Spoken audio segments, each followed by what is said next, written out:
Plus ennuyeux la prochaine fois les quarts de finale?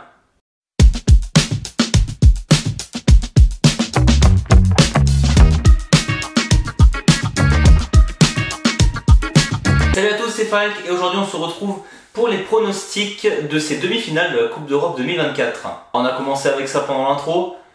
Ah, le niveau de jeu, c'est toujours pas ça, hein. Je vais arrêter de pronostiquer que le niveau de jeu va s'améliorer. Non, vraiment chiant.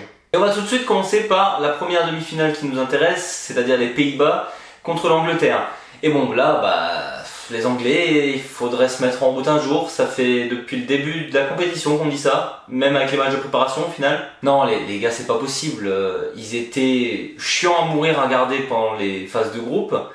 Le premier match, on s'est dit, voilà, allez, c'était les huitièmes, ils n'ont pas affronté un adversaire si fort que ça.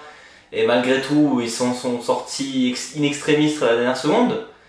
Mais là, contre les Suisses, ça craint vraiment. Non, parce que globalement, en fait, les Suisses, ils méritaient en fait sur ce match.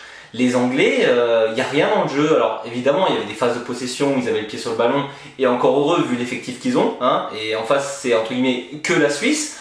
Malgré tout, les Anglais, il n'y a pas de fond de jeu. Le fond de jeu, il se crée parfois par un éclair de génie d'un tel ou de bidule. Mais là, à part Saka, au final, sur le match, il n'y avait pas grand monde. Hein. Enfin, Harry Kane, c'est quoi cet euro? Pareil, hein, Bellingham, tout le monde le voit comme le futur Ballon d'Or. Le gars n'a rien montré à part une retournée pendant cet euro. Foden, abonné disparu. Enfin bref, c'est une catastrophe. La seule chose, à la limite, c'est, l'Angleterre, la défense, elle tient.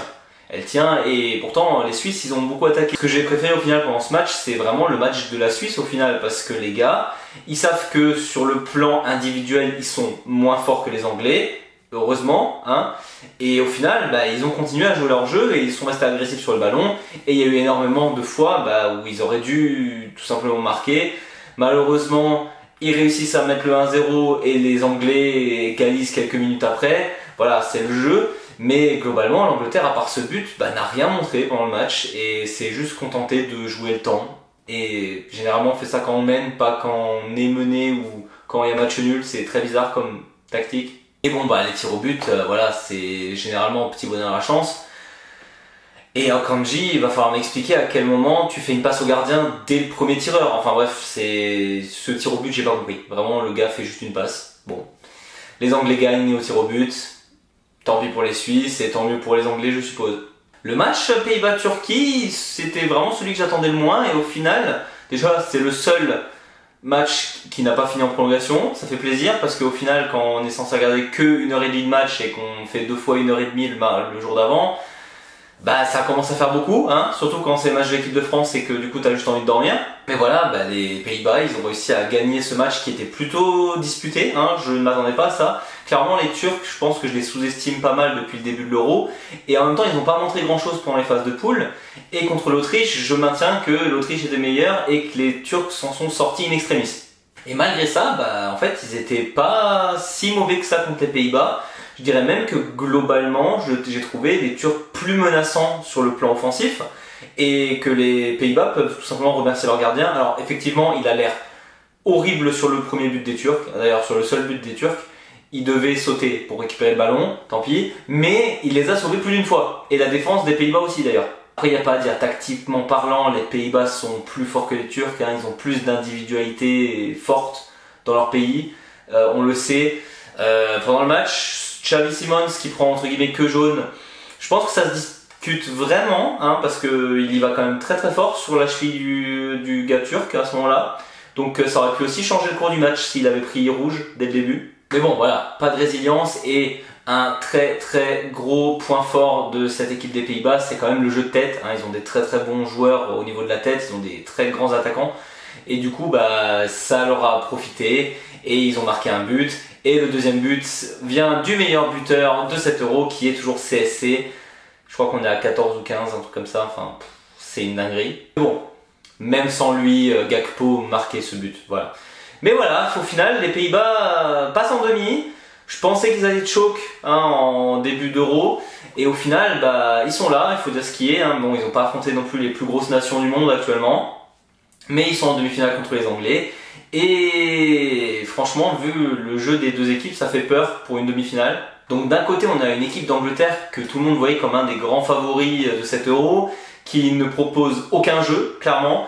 Et d'un autre côté, on a une équipe des Pays-Bas qui finalement est quand même assez fragile. Enfin, elle n'a pas affronté les meilleures nations au monde, elle galère contre la Turquie, elle s'est quand même fait battre contre l'Autriche. Voilà, c'est pas non plus très rassurant ce qu'ils nous ont montré jusqu'à maintenant. Et donc là, il faut pronostiquer et franchement... dans tous les cas, je pense que le gagnant de cette demi-finale perdra l'Euro. Je ne vois ni les Anglais ni les Pays-Bas battre ni la France ni l'Espagne. Après, le cœur dit les Pays-Bas, la raison dit l'Angleterre étonnamment. Parce que malgré tout, les Pays-Bas montrent du jeu, ils essayent, ils sont très offensifs, ils ont quelque chose. On voit qu'ils ont une envie certaine de gagner ces matchs alors que l'Angleterre ne montre rien. Malgré tout, je pense que les Anglais sont globalement meilleurs. Je parle au niveau de l'effectif. Mais bon, il faudrait un jour s'activer. Et donc là, les Pays-Bas, peut-être qu'il y a un monde où ils jouent un vrai jeu et que les Anglais se font tout simplement détruire sur le plan tactique. Mais je vois bien quand même l'équipe d'Angleterre réussir toujours à marquer un but. Mais en tout cas, ce sera un match serré s'ils gagnent. Peut-être même 1-1 en prolongation et tir au but, je sais pas, vu que c'est la mode apparemment de faire des prolongations et tirs au but. Mais voilà, cette équipe d'Angleterre, je la vois gagner avec un but de différence ou en prolongation. En tout cas, match serré et ennuyeux. Et on fait directement donc cette deuxième demi-finale, et celle-là je pense que déjà au niveau du jeu elle sera meilleure, l'Espagne contre la France. J'ai toujours un seum monumental pour les Allemands pour le coup. J'aurais beaucoup aimé France-Allemagne, mais bon, c'est la vie. On va pas s'attarder énormément sur l'Espagnol, j'en ai fait toute une review, mais globalement, que ce soit l'Espagne ou que ce soit l'Allemagne, je pense que c'était les deux meilleures nations sur cette compétition. L'Espagne peut-être un peu meilleure au niveau du plan tactique, donc mérité en demi-finale. Et voilà, les Espagnols nous ont montré jusqu'à maintenant qu'ils sont capables de prendre n'importe qui. Et je pense que l'équipe de France a des soucis à se faire. L'équipe de France, là, contre les Portugais, ils doivent pas passer en fait. On va être honnête, les Portugais étaient meilleurs sur le match. Alors, l'équipe de France a une super défense, d'accord. Maignan a été incroyable sur ce match, ok. Mais globalement, les Portugais étaient meilleurs. Ils ont juste pas réussi à mettre leur occasion au fond. L'équipe de France en attaque, c'est l'équipe de France en attaque, quoi. Ça ne marche toujours pas. Je ne sais pas ce qu'il faut faire avec cette attaque pour qu'ils mettent des buts. Mais bon, malgré le fait qu'ils aient marqué que 3 buts dans la compète, ils sont en demi-finale. Tant mieux pour eux, et tant mieux pour les fans de l'équipe de France. Mais voilà, là, il y a l'Espagne en face. Et l'Espagne, on a bien vu le match contre l'Allemagne. Ils vont marquer des buts. Malgré la grande défense des Français, l'Espagne marquera, c'est sûr. C'est très bien le fait d'avoir brisé la malédiction des tirs au but pour l'équipe de France. Mais je pense pas que le match ira jusque-là. Clairement, les Français vont devoir trouver quelque chose pour marquer contre cette équipe d'Espagne. Je la pensais plutôt fébrile en défense et au final, ils nous ont montré contre les Allemands qu'ils sont capables de prendre n'importe quelle attaque. Parce que même les rapides, Havertz, Viet, Sané, ce que vous voulez, les Espagnols, ils ont très bien géré ça. Et finalement, l'équipe de France a un peu le même style, c'est-à-dire que Mbappé, Ousmane Dembélé ou Barcola, ça va très vite sur les côtés et devant.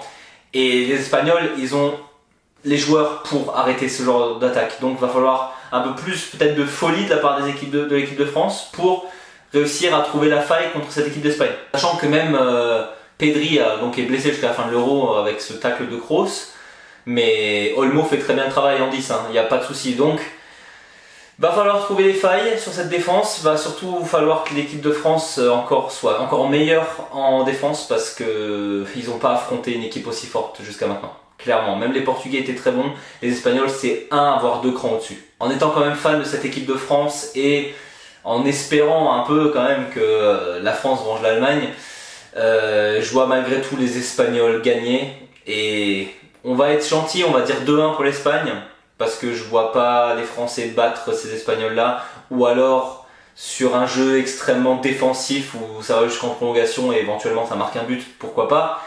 Mais sur le jeu, globalement, je pense que les Espagnols sont vraiment meilleurs. Et si on est gentil, on met 2-1 pour les Espagnols. Vu ce qu'ils ont montré jusqu'à maintenant, ça peut être pire sur le résultat. Et je pense que les Français seront quand même capables de marquer un but. Il y a toujours moyen avec les talents offensifs qu'ils ont. Et donc finalement, on aurait une finale Espagne-Angleterre. Ouais, les Anglais ils se font détruire à ce moment-là, je pense. Au final, je pense Espagne-Angleterre, j'espère France-Pays-Bas. Je pense que France-Pays-Bas, ça peut être vraiment sympa comme match. Surtout la revanche du groupe du match de poule qu'ils ont eu. Mais bon, Les Espagnols qu'on risque quand même de faire très très mal et depuis l'Euro, c'est ceux qui montrent le meilleur jeu. Voilà, c'est tout pour moi. On se retrouve très très vite pour la preview de ces finales, parce qu'il faudra quand même en parler évidemment, c'est une finale de l'Euro. Et en attendant, je vous dis servus.